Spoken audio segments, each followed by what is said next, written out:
હંમેશા કંઈક કરવું છે એ પોઝિટિવ લક્ષ હોય તો માણસ લાંબુ જીવે છે. એ જતા જતા રહી જાય છે, કારણ કે એનો જો આ કાર્યક્રમ કરવો છે, આ કાર્યક્રમ કરવો છે, એ માણસની જીજીવિષા માણસને જીવાડતા હોય છે. મનોભાને જોરદાર તાળીથી બતાવે. સિનિયર સિટીઝન ગ્રુપનો આ કાર્યક્રમમાં ખૂબ સરસ આપણે કાર્યક્રમ માણ્યો. આમ નાટકની વાત નથી, પણ વાસ્તવિક જીવન સુંદર જેવું પણ છે, ઉંદર જેવું પણ છે. સારું જીવીએ તો આપણે સુંદર છીએ, બાકી તો ઉંદરની માફક જીવતા હોઈએ છીએ. હું પાત્રની વાત નથી, વાસ્તવિક જીવનની વાત કરું છું. બસ હળવું નાટક માણ્યો, મનમાં કઈ લેવા જેવું હતું નહીં. આનંદ થયા, હસ્યા. આ ખુશી એ જીવનને ખૂબ મોટી ઉર્જા આપતા હોય છે જીવન જીવવા માટે.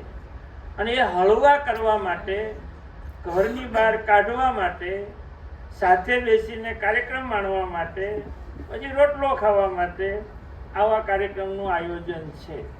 અને એવા કાર્યક્રમમાં આમ તો મનુભાઈને એમ થયું કે હવે ખર્ચ નથી કરવો, દાતાને ક્યાં કેવું, લોકો પાસે ક્યાં માંગવા, એટલે ભોજનનું બંધ રાખ્યું.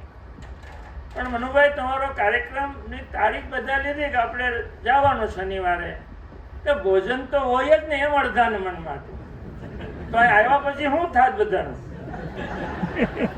એટલે મોટા ભાગના વાતો કરે કે કાર્યક્રમ છે તો ભોજન તો હોય જ, ભલે નથી લખ્યું. આવો દ્રઢ વિશ્વાસ હતો એટલે સિનિયર સિટીઝનનો કાર્યક્રમ કોઈ દી ભોજન વગર રાખવો જ નહીં. અને જ્યારે તમને એમ થાય કે ભાઈ આમ જવું છે ને ભોજન જ આપો, તો કેવું બધા ટિફિન લઈને આવશે પોતપોતાનું, પણ ભોજનની વ્યવસ્થા રાખવી. પણ મનુભાઈ એટલે રમેશભાઈ વાઘાણીને એવું થયું કે ભોજન તો રાખવું જ છે, અને સમગ્ર ભોજન ખર્ચનું સૌજન્ય રમેશભાઈ વિમલાબેને આપ્યું. એમને જોરદાર ચાલુ. સમાજની આ પ્રિમાસી છે, તો એનો જે ખર્ચ હતો, હોલનું ભાડું ને વગેરે, એના માટે પણ આ દાતાઓએ સરસ દાન આપ્યું. એને એક વખત જોરદાર તાળીથી બતાવ્યું. અમારે અશોકભાઈ નારોલા હંમેશા હોય, એમના ભાઈ દલસુખભાઈ છે, દેવચંદભાઈ છે, વલ્લભભાઈ જોધાણી છે, પ્રફુલભાઈ ભાદાણી છે, અને રમેશભાઈ પણ એમાં હતા. આ દાતાઓએ આજે આપણો સરસ મજાનો કાર્યક્રમ રાખ્યો. સ્ટેજ ઉપર ઉપસ્થિત ભાઈ શ્રી સૌજીભાઈ વેકરિયા, હરિભાઈ, અરવિંદભાઈ, સંચાલન કરતા જયસુખભાઈ, અને એક વ્યક્તિ મનુભાઈની બાજુમાં બેઠા છે, ઘણા ખરા ઓળખે છે, પણ બેનો કદાચ ન ઓળખતા હોય, એ લાધાભાઈ મૈયાણી છે. હીરા ઉદ્યોગનું ખૂબ મોટું કામ, અને અત્યારે જમીન બાંધકામ વ્યવસાયમાં પણ ખૂબ સારું નામ એવા લાધાભાઈ મૈયાણી.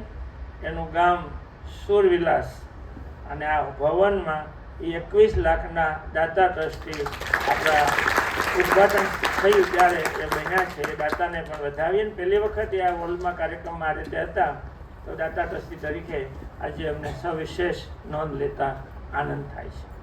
આ બધી વાતો કરીએ છીએ ને, હવે ભોજન જ લેવું છે, પણ રસોડાવાળા કે તમે હાડા છે એ ભાઈઓને મોકલજો.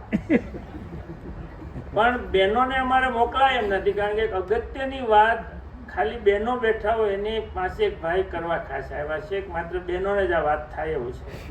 એટલે ભાઈઓ જમવા જાય, આપણે બે અગત્યની વાતો બહેનોને લગતી હશે, અમને ખબર નથી, એ વાતો સાંભળીને પછી તમે જમવા આવજો. એક્ઝેક્ટ હાડા છે એ આપણું આ મિશન પાર પડશે. એટલે આપણે એક ગાળો જે 20 મિનિટનો છે, 10 મિનિટનો, એનો આપણે લાભ લેવો છે. અમારી સોસાયટીમાં સિનિયર સિટીઝનો બધા બેઠા હતા, એટલે હું વહેલો ઘેરે ગયો, લઈને પાસે બેસવા ગયો, વાતો કરી. મેં એક દાદાને પૂછ્યું, દાદા તો ન કહેવાય, 60-70 વર્ષની હશે, એ ભાઈને મેં પૂછ્યું, મેં તો ભગવાન મળે તો તમે શું માગો? જાણે કે એની પાસે જવાબ પહેલેથી તૈયાર હોય, એની જોડે ફટાકદન બોલ્યા કે ભગવાન મળે તેમ કહો કે મારે ઘટ પણ નથી જોતું, બીજું આપવું દાબ, ઘટ પણ નહીં. માણસ માત્ર ઘટપણથી દૂર ભાગે છે. કરડા થઈએ, શરીરના પ્રશ્નો આવે, સ્વભાવના પ્રશ્નો આવે, પરિવાર વચ્ચેના પ્રશ્નો આવે, અને પ્રશ્નોથી માણસ દૂર ભાગતો હોય. પ્રશ્ન તો આવે જ, પણ આપણે કેમ ઘરડા થઈ. હવે છે ને દુનિયામાં એના માટેની શોધ ચાલે છે કે ઉંમર થાય જ નહીં. જેટલા રહીએ એવડા રહીએ, ઉંમર થાય જ નહીં એની શોધ પણ ચાલે છે. કદાચ ઘડપણને આપણે ટાળી ન શકીએ, પણ ઘડપણમાં હેરાન ન થઈએ એવું સારું આરોગ્ય તો આપણે જાળવી શકીએ. બસ એ મેસેજ આપવાનો છે કે આપણે ધારીએ તો આપણા આરોગ્યને જાળવી શકીએ, ઓછા દુઃખી થઈએ. અને એના માટે કાંઈ કરવા નથી, આપણે આપણું પોતાનું શરીર સાચવવાનું છે. અને શરીર સાચવવામાં જાદુ નથી કરવાનું, થોડું ખાવામાં ધ્યાન રાખો, એ શરીરનું પોષણ આપે છે. અને બીજું, મનને હંમેશા હળવું અને ખુશ રાખો. આખી સિસ્ટમ જે બીમાર પાડવાની છે એ મન છે. મનના વિચારો તમારા અટકે જ નહીં તો મન થાકી જાય, અને મન થાકી જાય અને ભરભલા રોગોને નિમંત્રણ મળે છે. સુખી થવું છે, ખુશ રહેવું છે, તો હંમેશા મનને ખુશ રાખવાનું. પ્રશ્ન છોડો, ચિંતા છોડો, અપમાનને લાવવાનું છોડો, સરળ થઈ જાઓ, સહજ થઈ જાઓ અને બાળકની માફક જીવો, તો સારું આરોગ્ય તમે લાંબા સમય સુધી ભોગવી શકશો. આ પહેલી વાત આજે તમે યાદ રાખજો. એક વખત મોરારી બાપુને કોઈએ પૂછ્યું, હું ઘડિયાળ સામે જોતો જઈશ, તમે જરા ચિંતા નહીં. મોરારી બાપુને કોઈએ પૂછ્યું કે તમે આટલી બધી કથાઓ કરો છો અને કથા સાંભળે છે શાંતિભાઈ, તો ખરેખર કોઈને ભગવાન મળે છે ખરા? આવો સવાલ પૂછી દીધો. પણ મોરારી બાપુએ વૈજ્ઞાનિક અભિગમ સાથેનો ખૂબ પરફેક્ટ જવાબ આપ્યો કે કથા સાંભળવાથી માણસનું મન શાંત થાય છે અને ચિત્ત શુદ્ધ થાય છે. અને જ્યારે મન શાંત થાય, આપણો આત્મા શાંત થાય, મન શાંત થાય, ત્યારે ખુદમાં રહેલા પરમાત્માને ઓળખી શકે છે.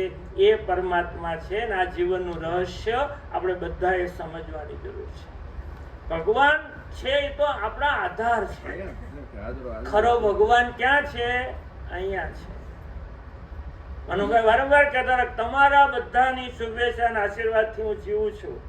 એ ભાવ છે, પણ શુભેચ્છા આશીર્વાદ ક્યાં છે? એને લીધેલી ક્યાં છે? અહીંયા છે. એ એને જીવાડે છે. એટલે કથા, સત્સંગ, આવા કાર્યક્રમ, એનાથી આપણું મન, ચિત્ત કહીએ ને, ચિત્ત એ શાંત થાય. એ તમને પરમાત્માનો અહેસાસ કરાવે. આપણે ક્યારેય આપણા જીવનમાં આ પરમાત્માનો અહેસાસ અનુભવતા જ નથી. ચિંતા, વિચાર. તમે શાંત હો તો તમે આ બધું સમજી શકો. આપણે બહુ તરસ લાગી હોય અને એકદમ પાણી પીએ અને મજા આવી એવું લાગે ને, એ જીવનનો સંતોષ છે. એ ખરું છે. તો આ વાત આપણે સમજવી જોઈએ. આગલા ગુરુવારે મેં એક વાત કરી હતી, એ છેલ્લી વાત તમને કહી દઉં. એક વખત માણસે ભગવાનને પૂછ્યું, પૂજા તો કરતા જ હોય, અને જોજો આપણાથી કહેવાય જાય. આપણે એક પછી એક દુઃખના સમાચાર આવે, કોઈ ઘટના બને, નુકસાન થાય, પરિવારમાં બીમાર પડે, એટલે કહીએ કે આપણે શું એવું કર્યું છે કે આપણને જ બધું દુઃખ થાય છે. આપણે એવો અહેસાસ કરીએ છીએ. આપણે એવું શું કર્યું? આપણે જ બધું થાય, આપણી ઘરે જ આવું થાય, આપણને જ કેમ કાંઈ નથી થતું, આર્થિક બાબતમાં કેમ ફાયદો નથી થતો, આવું કેમ? આપણને જ કેમ તકલીફ પડે છે, બીજાને નથી પડતી? આવો વિચાર આવે. મગનભાઈ, ભગવાને બહુ સરસ જવાબ આપ્યો. અને આ જ વાત મહાભારતના યુદ્ધમાં કૃષ્ણ ભગવાને અર્જુનને કીધેલી છે. આપણે બહુ સમજી શક્યા નથી. ભગવાને કીધું કે હું ક્યારેય કોઈને દુઃખ તકલીફ આપતો જ નથી. હું તો દુઃખ તકલીફ સામે લડવાની શક્તિ આપું છું, એટલે લડી શકે છે. આ રહસ્ય છે. મનુભાઈ, જેવું ઘણા બધા થતું હશે, પણ મનુભાઈમાં એ દુઃખ, એ પડકારનો સામનો કરવાની શક્તિ આવે છે એટલે ઊભા છે ને. તો ઈશ્વર આ શક્તિ આપે. એટલે ભગવાન કોઈને દુઃખ નથી આપતા. ભગવાન માત્ર દુઃખ સામે લડવાની શક્તિ, સમજણ આપે છે. તો દુઃખ પહાડ જેવડું ન લાગે, દુઃખ નાનું લાગે. વાત એકની એક હોય તો એકને દુઃખ ભયંકર લાગે અને એકને ન લાગે. એટલે દુઃખને પડકાર સામે જીવવાની શક્તિ ઈશ્વર આપે છે. એ ઈશ્વરને એ રીતે આપણે માનવાના છે. સિનિયર સિટીઝન થયા પછી આપણે આપણું શરીર સાચવવાનું છે. એના કરતાંય વધુ આપણા મનને સાચવવાનું છે, આપણા આત્માને સાચવવાનું છે અને હંમેશા ખુશ રહેવાનું છે. થર્સડે થોટમાં તો હમણાં જયસુખભાઈ કીધું એમ 3 ઓમકાર પછી 5 કલ્પના કરવામાં આવે છે. જોજો, આ પણ વિજ્ઞાન છે. અમે બધી વાતો કીધી ને એની સાથે કનેક્ટ છે, યાદ રાખજો સુખી થવું હોય તો. 5 કલ્પના કરવાની છે. માત્ર ભગવાન પાસે માગવાનું નથી, પણ કલ્પના કરવાની. જેવી કલ્પના કરીએ એવો અહેસાસ આપણને થાય અને કુદરત એવા સંજોગો આપણને આપતા હોય છે. શરીરમાં એવી તાકાત છે, આત્મામાં એવી તાકાત છે. જ્યારે આંખો બંધ કરી કે હું ખુશ છું, હું ખુશ છું, ત્યારે શરીર આખું અનુભવે અને ખુશીને કારણે શરીરમાં પોઝિટિવ ઉર્જા આવે. અરે રાતે સૂતા હો અને ઊંઘ ન આવતી હોય તો હું ખુશ છું, ખુશ છું એવો અહેસાસ કરો. ક્યારે ઊંઘ આવી જશે ખબર નહીં પડે. હું ખુશ છું, એ પણ શરીરમાં ઉર્જા આપે છે. આ એક મુદ્દો, આ પણ રામબાણી લાચું. તમે તંદુરસ્ત એમ કોને તો શરીરમાં તંદુરસ્ત થવાની જે પ્રક્રિયા છે એ ઉર્જા એક્ટિવ થાય છે અને નાના મોટા રોગમાં તમને ફાયદો થાય છે, તમને ખુદ દિશા પણ મળે છે. હું તંદુરસ્ત છું. સિનિયર સિટીઝને આ વસ્તુ તો બહુ બોલવાની જરૂર છે, કલ્પના કરવાની છે. આ પ્રાર્થના નથી, આ ભગવાન પાસે માંગવાની વાત નથી. હું તંદુરસ્ત છું. ગોઠણ દુખે છે, ભલે દુખે, પણ કલ્પના એવી કરો હું તંદુરસ્ત છું, નથી દુખતું. એ નહીં દુખે. ક્યારેક અનુભવ તો કરજો. આવા અસંખ્ય રોગ ગાયબ થઈ જશે અથવા શરીર જાતે રિપેર કરશે. હું સમૃદ્ધ છું, મારી પાસે પૈસા છે. આજે માણસ 50% માણસોને પીડા પૈસાની છે. મારી પાસે પૈસા છે ગણો, બસ મનમાં વિચારો છે તો એ પ્રશ્ન પણ તમારો સોલ્વ થશે. અને છેલ્લે હું સુખી છું, મને કાંઈ વાંધો નથી.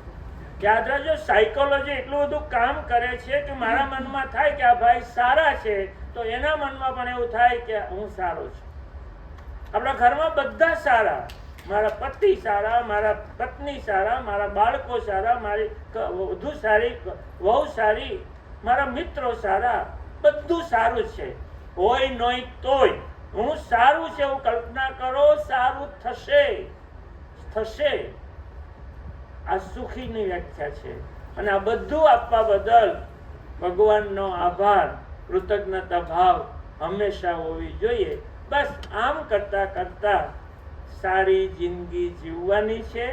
આપણે બધા જીવનમાં એક સારું કામ મારા કરવું છે એવું હંમેશા રાખવાનું. તો નાના મોટા પડકાર પછી પણ આપણે સારું લાંબુ જીવી શકશું.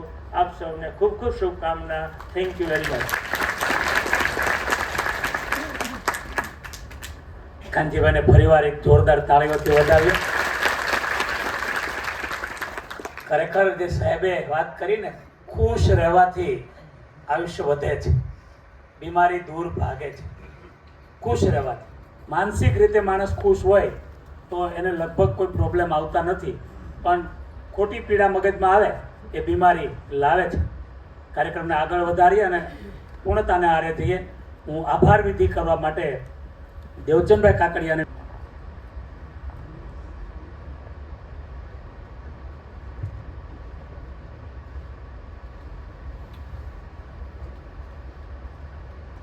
એક મુદ્દો એવો આવે છે, ખુશ રહેવું તો આમ થાય ખુશી રહેવા એવું કંઈક હોવું જોઈએ ને. આપણે એવું માનીએ છીએ કોક આપણને ખુશ કરે, આવું આપણે માનીએ છીએ. શરીરને અને મનને એની સાથે કોઈ કનેક્શન નથી. સાચું છે ખોટું છે, ખ્યાલ આવે તમને? એટલે આપણે ખુશ કંઈક થઈએ, સુવિધા મળે કે સારા સમાચાર મળે અથવા કોઈક જોક્સ કે તો ખુશ થઈએ, એ એક બાજુ ખુશ થવાનું છે. તમે જાતે જ ખોટે ખોટા ખુશ થાવ, હસો. હસવાનું ચિંતા એ કરે નથી થતી, હસો એટલે ચિંતા જાય છે. એટલે ખોટા ખોટા હસો તો પણ શરીરને જાજો ફાયદો થાય છે. એટલે કોઈ ખુશ કરે એની રાહ જોવી નહીં. જોરથી હસી એક વખત. ફરીથી. ખૂબ ખૂબ આભાર. આવો આભાર.